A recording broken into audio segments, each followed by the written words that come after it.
So hello everyone. Last class में हम लोगों ने इस क्वेश्चन पे छोड़ा था अपनी इस सीरीज को, ठीक है। और मैंने ये जो आपकी 21 पेजेस की एक पीडीएफ बन गई है, ये भी शेयर कर दूंगा आपको डिस्क्रिप्शन में। और आज की क्लास के बाद आप लोगों को एक डीपीपी भी मिलेगी और आप उसको कर सकते हो। मतलब इतने कॉन्सेप्ट आज की क्लास के बाद आपके हाथ में होंगे कि आप उस पीडीएफ को अटेम्प्ट कर पाओगे, ठीक है। तो आज इस सॉल्यूशन के साथ शुरू करेंगे, आगे बढ़ेंगे। आज की क्लास में इंक्लाइंड प्लेन और उसमें टेंशन और नॉर्मल को मिक्स करके क्वेश्चन हम करेंगे, ठीक है। ये वाली जो क्लास है आपको आज रिकॉर्डेड मिल रही है, क्योंकि आज मुझे कुछ काम था तो मैंने ये प्री रिकॉर्ड कर दिया है लेक्चर। आपको इसी टाइम पर आपके ये स्ट्रीम हो रहा होगा, ठीक है। और डीपीपी और इस टॉपिक के जो नोट्स हैं जो अभी तक मैंने कराया है, दोनों आपको डिस्क्रिप्शन में मिल जाएंगे। आई होप कि आप इन क्वेश्चंस को साथ साथ सॉल्व कर रहे हो। अगर आप डेली इन क्वेश्चंस को सॉल्व नहीं कर रहे हो तो फिर आपको बहुत ज्यादा हेल्प नहीं मिलेगी आगे जाकर के। अभी तो खैर स्टार्टिंग है, अगर आपको बेसिक्स आते हैं तो आप आज से भी ज्वाइन कर सकते हो। और पूरी वीडियो देखने की इतनी नीड नहीं है। अगर आपके बेसिक्स बहुत कमजोर है तो आप वीडियोस जाकर के देख लो, लेकिन अगर आपको ओके आता है कॉन्सेप्ट थोड़ा बहुत, तो आपको जो इसकी मैं पीडीएफ शेयर कर रहा हूं नोट्स की, वो वाले क्वेश्चंस को आप लगा लेना, ठीक है। तो चलो शुरू करते हैं इस वाले क्वेश्चन से। इसमें मैंने ये कहा था कि नॉर्मल रिएक्शन बताओ बिटवीन द ब्लॉक्स, इन दोनों के बीच में नॉर्मल कितना होगा, इन दोनों के बीच में नॉर्मल कितना होगा, ये सब हमें निकालना था। इसके लिए मैंने आपको बताया था सिस्टम मेथड। तो सिस्टम मेथड में क्या करना है, हम लोग सबसे पहले एक्सेलरेशन निकालेंगे पूरे सिस्टम की। उसके लिए क्या करना होगा, consider all three bodies as one system. पांचों बॉडी को एक सिस्टम मान लो, ठीक है। तो पहले स्टेप में क्या करूंगा, all bodies as one system, तीनों को मैं क्या मान लूंगा, एक सिस्टम मान लूंगा, ठीक है जी। तो तीनों बॉडी को एक सिस्टम मानूंगा तो F इक्वल्स टू ma लगाएंगे हम लोग। तो फोर्स की जगह तो 100 आ जाएगा मेरा। पूरे के पूरे सिस्टम का, पांचों बॉडी का मिला के मास देखो भाई, 5 और 4 9, 9 और 3 12 और 3 15, ये आपका हो जाएगा 15 इंटू एक्सेलरेशन। तो एक्सेलरेशन हो गया मेरा 100 डिवाइडेड बाय 15। इसको थोड़ा सिंप्लीफाई कर लेता हूं मैं। एक्सेलरेशन निकल के आ जाएगा, 5 के टेबल से उड़ा देते हैं, 20/3। 5 के टेबल से मैंने काट दिया इसको, 20/3। ये पूरे के पूरे सिस्टम की मेरी एक्सेलरेशन आ गई, ठीक है। अब मुझे क्या करना है, मुझे निकालना है कि 5 किलो और 4 किलो के बीच में यहां जो नॉर्मल लग रहा है वो नॉर्मल की वैल्यू कितनी है। उसको मैं N5, N1, N2, N3, N4, इसको मैं N4 नाम दे रहा हूं। तो N4 निकालने के लिए मैं क्या करूंगा, सेकंड स्टेप समझिए। मैं क्या करूंगा, 4 किलो, 3 किलो, 2 किलो और 1 किलो को, इन चार बॉडी को एक सिस्टम मानूंगा। तो consider all 4 bodies 1 kg, 2 kg, 3 kg, 4 kg as one system. तो ये टोटल कितना हो जाएगा मेरा, 10 kg हो जाएगा। देखो भाई, इन चारों का मास मिला के, 4 3 7 और 3 10, इन चारों का मिला के मेरा कितना हो गया, 10 kg का बॉडी हो गया। उस पूरे 10 kg को सिर्फ यहां से लगने वाला नॉर्मल रिएक्शन ही है जो इसको धक्का मार रहा है, ठीक है। तो मैं क्या करूंगा भाई, इस 10 kg को एक्सेलरेट कराने वाला जो फोर्स है इधर से वो ले लूंगा N4।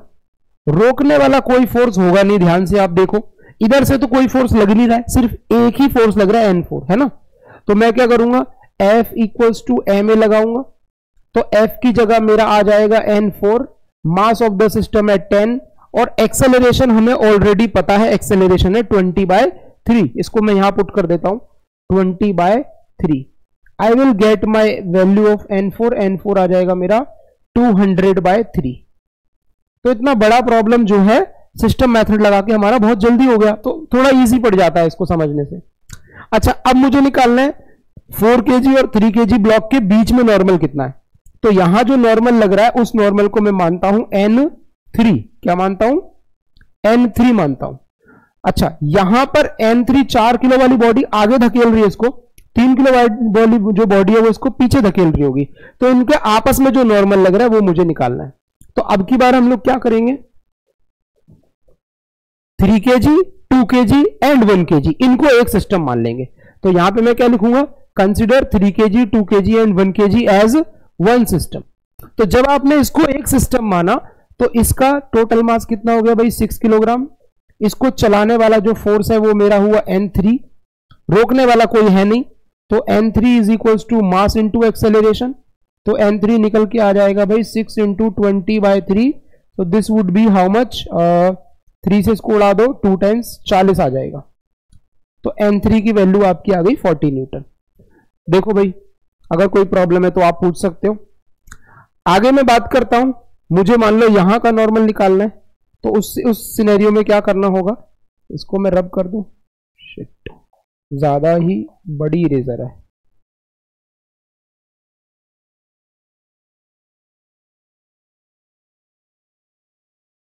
अब मुझे यहां पर निकालना है 3 किलो और 2 किलो के बीच में कितना लग रहा है। उस केस के लिए मुझे क्या करना होगा भाई, यहां पर जो नॉर्मल है विच इज N2, जिसको हमने N2 कहा है, उसको निकालने के लिए 2 kg को और 1 kg को एक बॉडी मानना पड़ेगा। तो फिर से हम लोग क्या करेंगे, consider 2 kg and 1 kg as one system, और जैसे ही आप उसको ये मानोगे तो आपका काम आसान हो जाएगा। तो यहां पे मैं लिख रहा हूं consider 2 kg and 1 kg as one system. Number 4th point, इसमें क्या होगा, पूरे सिस्टम का मास 3 किलो हो जाएगा। चलाने वाला जो फोर्स है जो इसको आगे धक्का मार रहा है वो क्या है, मेरा N2 है। तो N2 is equal to mass into acceleration करूंगा। मास हमारा 3 kg है, एक्सेलरेशन A है, तो एक्सेलरेशन की जगह वैल्यू डाल दूंगा मैं, एक्सेलरेशन की जगह वैल्यू डाल दूंगा 20/3, तो मेरा 3 से 3 हो गया कैंसिल, N2 निकल के आ गया मेरा 20। आई होप ये आपको समझ में आ गया होगा। एज सच कोई बहुत डिफिकल्ट चीज है नहीं। जिन बच्चों को नहीं समझ में आ रहा है, आई थिंक उन लोगों ने इसके पहले वाली क्लास नहीं देखी है। तो जिनको ये नहीं समझ में आ रहा है सर क्या करवा रहे हो, इससे जस्ट पीछे वाला लेक्चर देख लेना, नॉर्मल रिएक्शन वाला, तो वहां से आपको समझ में थोड़ा आ जाएगा। अब 1 kg का मुझे निकालना है कि भाई 2 किलो वाली बॉडी इसको कितना धक्का मार रही है, इस ब्लॉक को कितना फोर्स लगा रही है। तो उसके लिए हम लोग क्या करेंगे, again F equals to ma लगाएंगे। ठीक है, F की जगह पर मेरा क्या आ जाएगा भाई, N1 आ जाएगा। Mass of the body 1 kg, acceleration of the body A, तो एक्सेलरेशन की जगह वैल्यू रखेंगे 20/3 आ जाएगा N1 का value. So this is how we can find normal reaction between any two blocks, any two pairs, and बहुत ही कम समय में हम इसको निकाल सकते हैं। सो this is the method which is called system method. ठीक है, इसको मैं हटा देता हूं। आज की क्लास में हम लोग स्टार्ट करेंगे ऐसे प्रॉब्लम्स जिसमें इंक्लाइंड प्लेन होगा। अभी तक जो हमारी बॉडी थी ना वो ऐसे रखी हुई थी कि मान लो दिस इज द टेबल और बॉडी ऐसे रखी हुई है मजे से हॉरिजॉन्टल प्लेन में, तो ये हॉरिजॉन्टल प्लेन में रखी थी बॉडी। अब जो मैं क्वेश्चन कराने जा रहा हूं उसमें हमारी बॉडी ऐसे नहीं रखी होगी, अब हमारी बॉडी रखी होगी इंक्लाइंड प्लेन पे। तो आज जो हम लोग क्वेश्चन स्टार्ट करेंगे they are based on the inclined plane. बहुत इंपॉर्टेंट टॉपिक है, अगर आपने आज वाला लेक्चर समझ लिया, समझ लो आपका पूरा का पूरा बेसिक क्लियर हो गया इस टॉपिक में, और ये बहुत ही तगड़ी चीज है, हर जगह यूज होती है। इंक्लाइंड प्लेन पर बेस्ड क्वेश्चंस आपके 11th 12th हर जगह कहीं ना कहीं आपको परेशान करेंगे। अगर आपने आज का कॉन्सेप्ट समझ लिया, समझ लो आपने 30% चीजें क्रैक कर ली। तो ये एक इंक्लाइंड प्लेन है। इंक्लाइंड प्लेन का मैं थोड़ा सा आपको मीनिंग समझाना चाहता हूं। जैसे फॉर एग्जांपल ये मेरे पास प्लेन है, अभी तक जो क्वेश्चंस थे उसमें प्लेन ऐसे था, उसके ऊपर बॉडी रखी थी आराम से। अब जो प्लेन है ना वो मैंने थोड़ा सा टिल्ट कर दिया, और अब इसके ऊपर यहां पे कोई बॉडी में रखूंगा तो बॉडी फिसल जाएगी, राइट।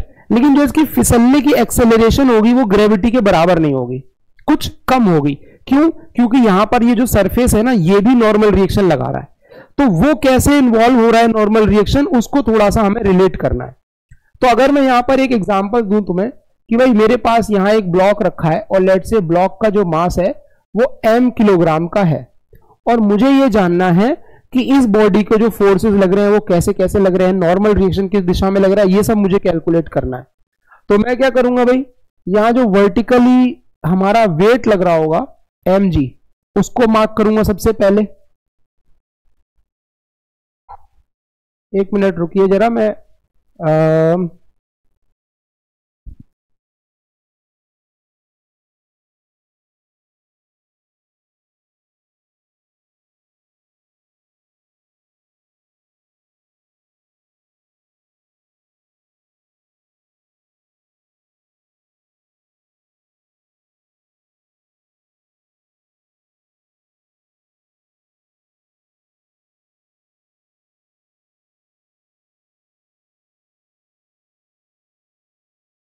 हाँ भाई बच्चों, तो हम लोग बात कर रहे थे कि भाई इसका जो वेट है वो वर्टिकली नीचे लगेगा mg। नॉर्मल की बात करूं तो नॉर्मल ऐसे लगेगा n। ओके, इसके अलावा कोई तीसरा फोर्स है नहीं फिलहाल, यही दो फोर्स हैं जो इस बॉडी पर लग रहे हैं। अब हमें यह बात करनी है कि ये बॉडी हमारी ऐसे फिसलेगी तो कितनी एक्सेलरेशन से फिसलेगी। तो ऐसे सिचुएशन में आपको क्या करना होगा, इन वेट्स को रिजॉल्व करना होगा। यानी कि एक आपने टॉपिक पढ़ा होगा वेक्टर्स के अंदर, रिजोल्यूशन ऑफ वेक्टर्स। हमें उस वाले टॉपिक की थोड़ी सी मदद लेनी पड़ेगी। हम लोग क्या करेंगे, ये जो वेक्टर्स हमारे पास हैं, जो फोर्सेस हैं, उनको अलग अलग एक्सिस में ब्रेक करेंगे। अब कैसे ब्रेक करेंगे, जैसे हमारे पास इस सिचुएशन में देखो वेट इस वर्टिकली डाउनवर्ड डायरेक्शन में लग रहा है, लेकिन नॉर्मल कुछ टिल्टेड लग रहा है। तो हम लोग क्या करते हैं, सबसे पहले अपना एक एक्सिस डिफाइन कर देते हैं। समझना ध्यान से, मैं इस वाले प्लेन के अलोंग एक एक्सिस अपनी तरफ से अज्यूम कर रहा हूं। इस प्लेन के अलोंग मैंने जो एक एक्सिस अज्यूम किया है उसको मैं एक्स एक्सिस मान लेता हूं, और इस प्लेन के 90 डिग्री पे भी मैंने एक एक्सिस अज्यूम कर लिया और मैं इसको बोल देता हूं वाई एक्सिस। क्या बोल देता हूं, वाई एक्सिस। तो मेरा एक हो गया वाई एक्सिस और एक हो गया एक्स एक्सिस। अब जितने भी मेरे पास फोर्सेस हैं मुझे इन्हीं दोनों एक्सिस में ब्रेक करने। तो ध्यान से देखो, नॉर्मल तो बेचारा चुपचाप वाई एक्सिस के साथ बैठा हुआ है, सिर्फ ये वेट वाई एक्सिस के या एक्स एक्सिस के साथ नहीं है, तो इसके मुझे कंपोनेंट निकालने पड़ेंगे। याद करो काइनेमेटिक्स के टाइम पर हमने ऐसा कुछ किया होगा कि भाई ये हमारी एक बॉडी है, यू वेलोसिटी से ऐसे फेंकी गई, थीटा एंगल पे फेंकी हमने, तो इसके दो कंपोनेंट आपने निकाले थे। ये वाला कंपोनेंट था आपका यू कॉस थीटा और आपका ये वाला कंपोनेंट था यू साइन थीटा। याद आया, आपने जब ऐसे वेलोसिटी से किसी प्रोजेक्टाइल को फेंका था, दो कंपोनेंट निकाले थे। तो ये यू कॉस थीटा जो है उधर आएगा जिधर थीटा बना होगा, जिस तरफ थीटा नहीं है उस तरफ का कंपोनेंट साइन बनता है। बिल्कुल यही सेम लॉजिक हम लोग इस पर्टिकुलर केस में लगाने जा रहे हैं। तो इसमें हम लोग क्या करेंगे, जरा ध्यान से समझो।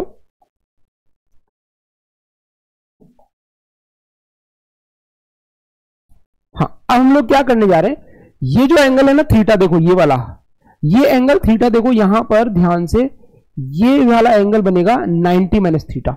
अगर आप इसको थोड़ा सा ऐसे कंस्ट्रक्ट करोगे ना, ये 90 डिग्री है, ये थीटा है, ये 90 है, एंगल सम प्रॉपर्टी लगाओगे तो ये 90 माइनस थीटा आ जाएगा। अगर ये 90 माइनस थीटा आएगा तो बाय डिफॉल्ट ये वाला एंगल आपको थीटा मिल जाएगा।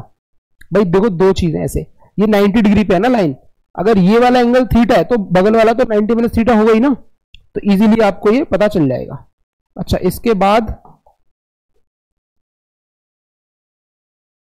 इसके बाद हम लोग देखते हैं कि भाई ये एंगल तो मिल गया। अब इस वेट का यहां जो कंपोनेंट आएगा वो कितना होगा और यहां जो कंपोनेंट आएगा वो कितना होगा। मतलब ये जो वेट वर्टिकली नीचे लग रहा है ना, इसका एक कंपोनेंट तो इस दिशा में होगा, एक कंपोनेंट इस दिशा में होगा। तो इस वाले से रिलेट कर लो, जिधर थीटा बनता है उधर कॉस बनता है, तो ये वाला कंपोनेंट क्या हो जाएगा, mg cos थीटा। ये वाला कितना हो जाएगा, mg sin थीटा। अब आप ध्यान से ऑब्जर्व करो कि भाई एक्स एक्सिस में ना तो ये ब्लॉक इस प्लेन के अंदर घुसेगा ना ये ऊपर हवा में उड़ेगा। इसका मतलब क्या है, अगर मैं बात करूं अलोंग वाई एक्सिस, कौन से एक्सिस की बात करूं मैं, वाई एक्सिस की बात करूं, तो अलोंग वाई एक्सिस क्या होगा भाई, जो मेरा नॉर्मल है वो मेरा mg cos थीटा के इक्वल होगा, इक्विलिब्रियम होगा। नॉर्मल मेरा किसके इक्वल होगा, mg cos थीटा के इक्वल होगा। अब ध्यान से देखो, अलोंग एक्स एक्सिस केवल एक ही फोर्स है, वो कौन सा है, mg sin थीटा। इसके अलावा कोई दूसरा फोर्स नहीं है, यानी कि ये बॉडी रुकी नहीं रहेगी, चलेगी, एक्सेलरेट करेगी। तो अगर मैं बात करूं अलोंग एक्स एक्सिस, तो आप लोग इसमें लगा सकते हो न्यूटन का second law, F equal to mass into acceleration. अब मास फोर्स हमें पता है mg sin थीटा है, मास इंटू एक्सेलरेशन, m से m उड़ा दो तो आपकी एक्सेलरेशन की वैल्यू आ गई g sin थीटा। तो ये तो एक इलस्ट्रेशन हो गया जिसमें मैंने आपको ये समझाया कि जब ऐसे इंक्लाइंड प्लेन का क्वेश्चन होगा तो आप सबसे पहले अपने दो एक्सिस डिफाइन कर लो। कौन कौन से, एक हो गया एक्स एक्सिस, एक हो गया वाई एक्सिस।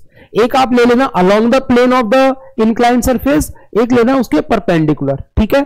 अब उसके बाद क्या करना है, आपका जो ये वेट है इसको रिजॉल्व कर लो, इसके कंपोनेंट्स तोड़ लो, एक एक्स में तोड़ लो, एक वाई में तोड़ लो, ठीक है भाई। अब आप ये देखो कि ये बॉडी जो है प्लेन के अलोंग ना तो ये नीचे जा रही है ना ये ऊपर जा रही है। इसका मतलब क्या है कि ये दोनों फोर्स इक्वल है। अब इस प्लेन पे तो फिसलेगी, तो इस पे कितनी एक्सेलरेशन से फिसलेगी, उसके लिए आपने लॉज ऑफ मोशन की इक्वेशन लगा दी, second law of Newton second law लगा दिया। ठीक है भाई, तो ये वाला प्रॉब्लम नोट कर लो, अच्छे से समझ लो, और अगर इसमें कोई प्रॉब्लम आती है अगेन आप बता सकते हो, अगली क्लास में मैं उसको कंसिडर करूंगा और उस पर 2-4 क्वेश्चन करवा दूंगा। ठीक है, आगे बढ़ते हैं। चलो एक और क्वेश्चन लेते हैं इंक्लाइंड प्लेन का। मेरा ये सजेशन है, जो भी मैं क्वेश्चंस आपको करा रहा हूं आपको क्या करना है, साथ साथ सॉल्व करना है, सिर्फ देखने से नहीं होगा, सॉल्व भी करना पड़ेगा। ठीक है, और कैसे करना है, वीडियो पॉज करो, सॉल्व करो, उसके बाद प्ले करो। ओके, और जो डीपीपी दे रहा हूं वो भी सॉल्व करनी है।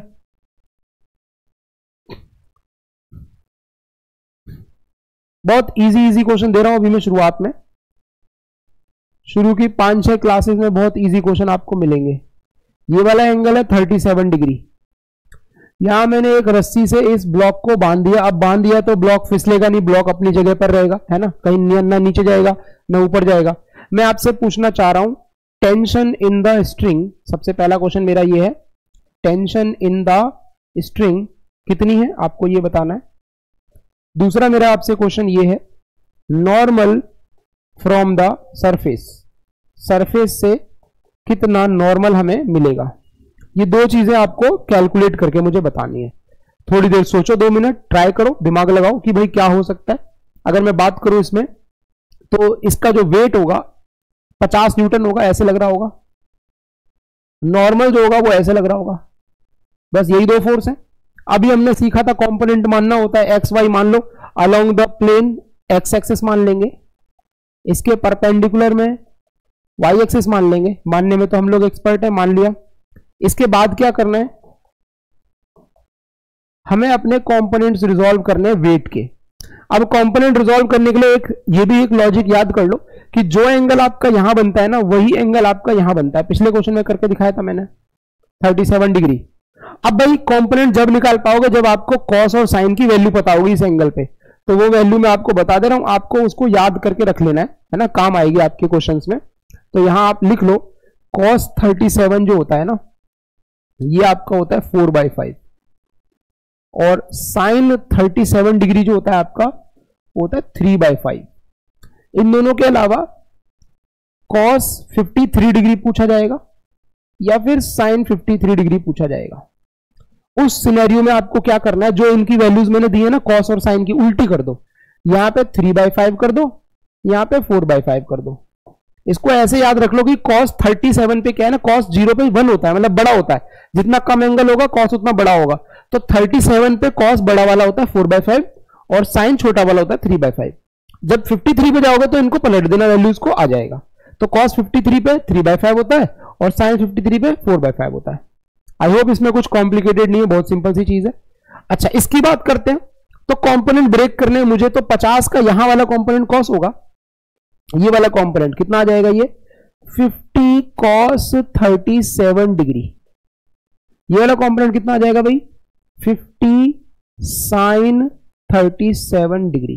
ये 2 कंपोनेंट आ गए मेरे।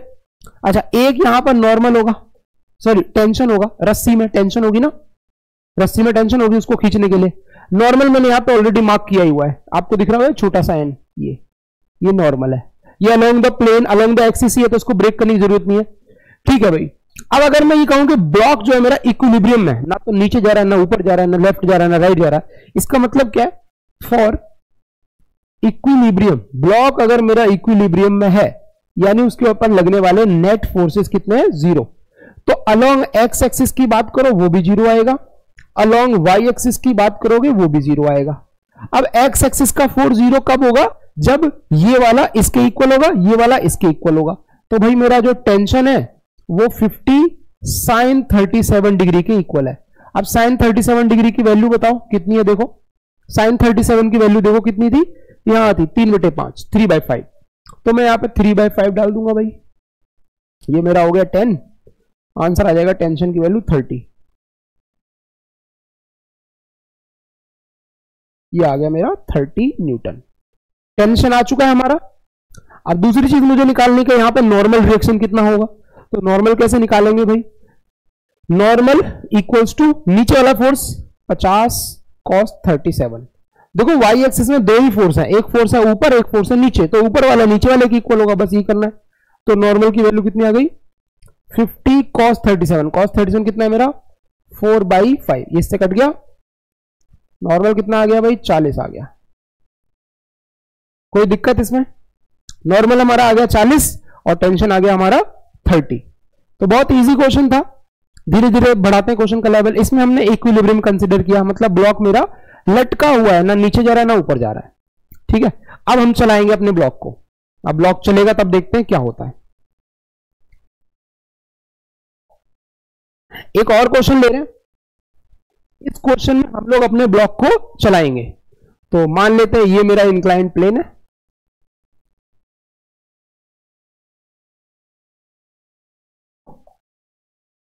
ये लो, ये हमारा इंक्लाइंड प्लेन है, एंगल वही है 37 डिग्री का।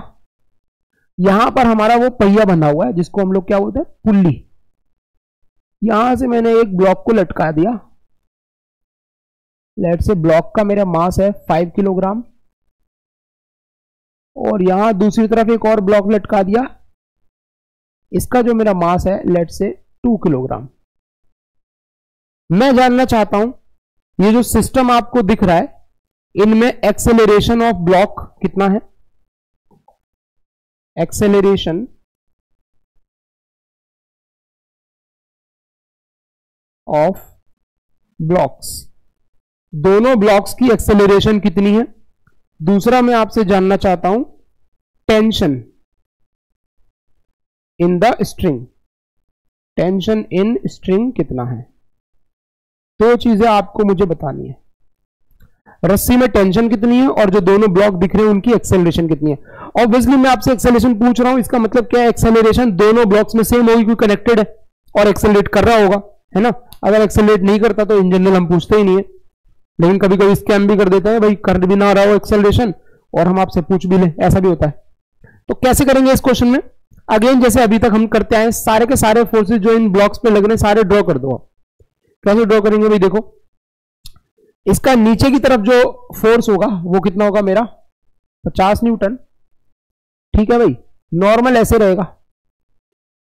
इस वाले ब्लॉक की बात करूं तो इस पे कितना होगा 20 न्यूटन। सारे फोर्सेस मैंने बना दिए, यही 3 फोर्स लग रहे हैं पूरे सिस्टम पे, बाकी तो टेंशन है उसको हम इंटरनल मान लेंगे थोड़ी देर के लिए, पर यहां पे मैं मार्क कर दे रहा हूं। यहां टेंशन ऐसे लग रही होगी T और इस जगह पे टेंशन ऐसे लग रही होगी T। I hope this is clear, diagram समझ में आ गया जो फोर्सेस लग रहे हैं। अब मुझे क्या करना है, मुझे देखना है ये सिस्टम रुका रहेगा या चलेगा, और अगर चलेगा तो ये ब्लॉक नीचे जाएगा कि ऊपर जाएगा, ये भी समझना है। तो उसके लिए हमें क्या करना पड़ेगा भाई, इसके कंपोनेंट तोड़ देंगे हम। तो एक कंपोनेंट यहां आएगा, इस 50 की बात कर रहा हूं मैं, इसका एक कंपोनेंट यहां आएगा 50 cos 37, ये वाला एंगल 37 है ना, 50 cos 37, ये वाला कितना आएगा 50 sin 37। ठीक है भाई, देखो इतने ही 2 ही कंपोनेंट टूटेंगे, बाकी तो सब सेट है अपने एक्सिस के अलोंग।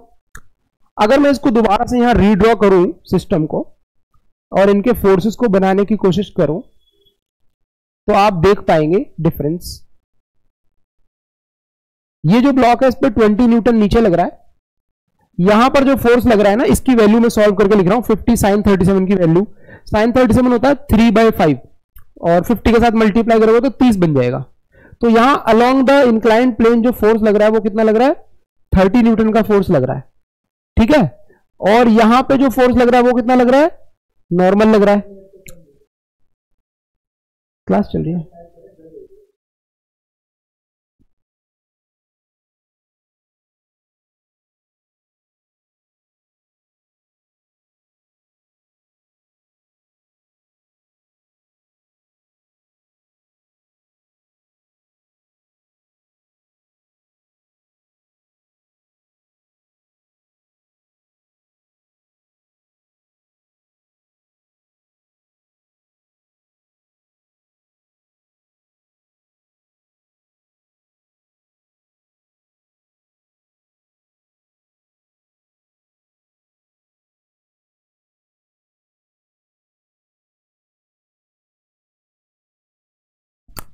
सॉरी थोड़ा सा डिस्टर्बेंस हो गया। ठीक है, वापस आते हैं अपने क्वेश्चन पे। तो हम लोग कहां पे थे, हाँ इस 50 cos 37 की बात कर रहा था मैं, इसकी वैल्यू आप सॉल्व करोगे, cos 37 होता है 4/5, तो आप यहां पे इसको मार्क करोगे ना, ये वाला फोर्स आ जाएगा हमारा कितना, 40 न्यूटन का फोर्स आ जाएगा। ठीक है, यहां जो फोर्स लग रहा है वो तो टेंशन है, और वो मैं इंटरनल फोर्स बनाने जा रहा हूं, इसलिए मैं इसको व्हाइट कलर से लिख रहा हूं।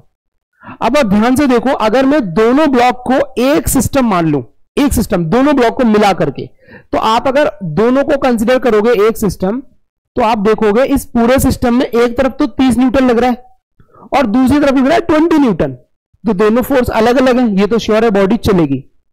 अब क्योंकि ये वाला फोर्स बड़ा है तो ये ब्लॉक जाएगा नीचे और ये वाला ब्लॉक जाएगा ऊपर। तो आप एक्सेलरेशन निकालने के लिए फ्री बॉडी डायग्राम भी बना सकते हो या फिर सिस्टम मेथड लगा सकते हो। तो मैं क्या कह रहा हूं, सिस्टम मेथड लगाते हैं। कंसिडर बोथ बॉडीज, दोनों बॉडीज को क्या मान लेते हैं, consider both bodies as a single system। दोनों बॉडी को अगर मैं एक सिंगल सिस्टम मान लेता हूं तो ध्यान से आप ऑब्जर्व करो, चलाने वाला फोर्स है 30 न्यूटन का और जो इसको बैक पीछे खींच रहा है वो है 20 न्यूटन का।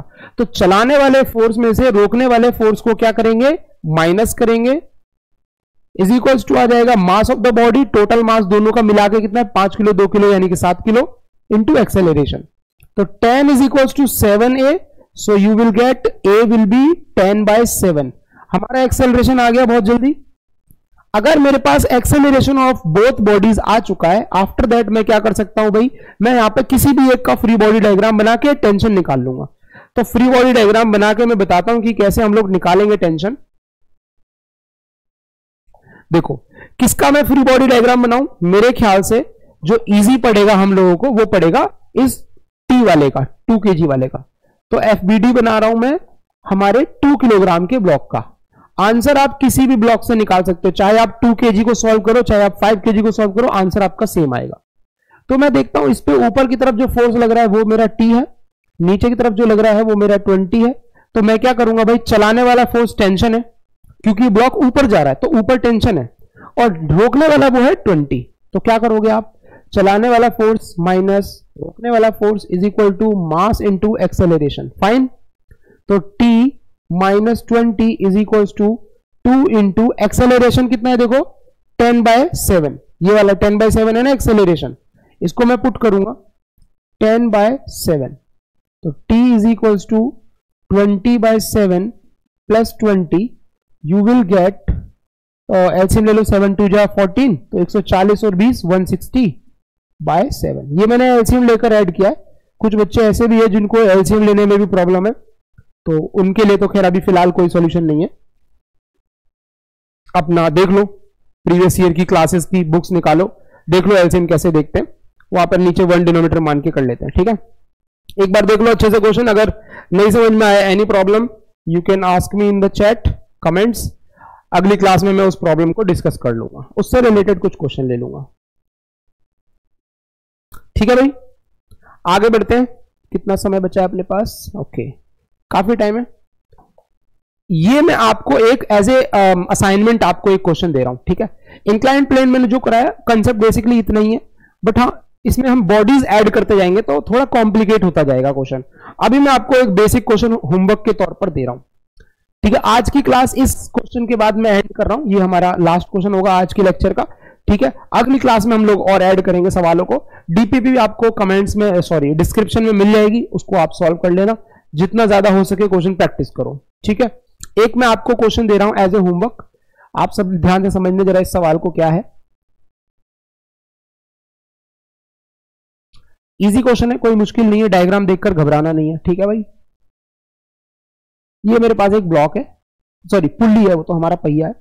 ये 37 डिग्री के एंगल पर यहां पे हमारे पहिए से एक रस्सी आ रही है और एक बॉडी को मैंने लटकाया हुआ है।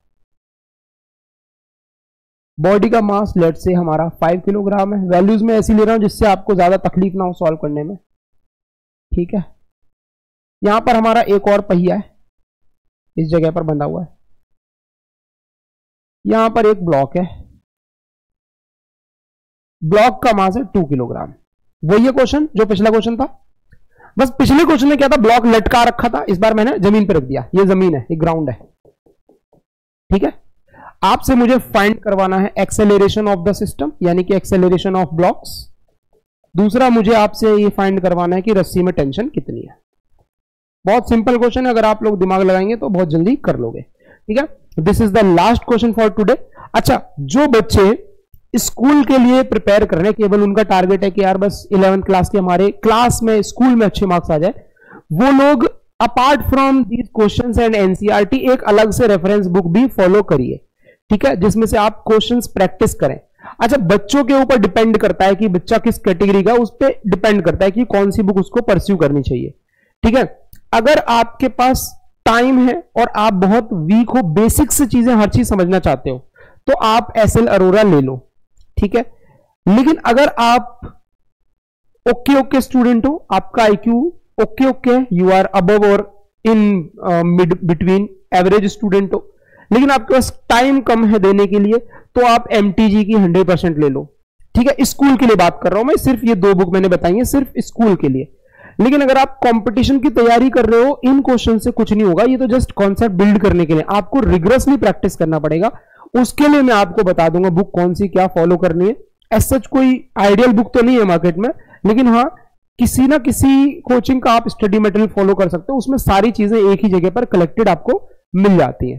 ठीक है, अगर आपको इससे रिलेटेड कोई चैलेंज होगा कमेंट से बताना, तो स्टडी मटेरियल में गाइड कर दूंगा। ये जो 2 बुक्स मैंने बताई हैं आपके पास, अगर स्कूल के लिए आप प्रिपेयर कर रहे हो, आप एक ऐसे स्टूडेंट हो जो अभी सितंबर में होने वाले एग्जाम के लिए थोड़ा कोशिश कर रहे हो कि मेरे ठीक ठाक मार्क्स आ जाए, तो इन दोनों में से कोई एक बुक आपके पास होनी चाहिए। और सिर्फ होनी नहीं चाहिए, मतलब डेली आपको पढ़ना भी है। ठीक है, मिलेंगे अगली क्लास में, डिस्क्रिप्शन चेक कर लेना। Okay, see you, bye bye.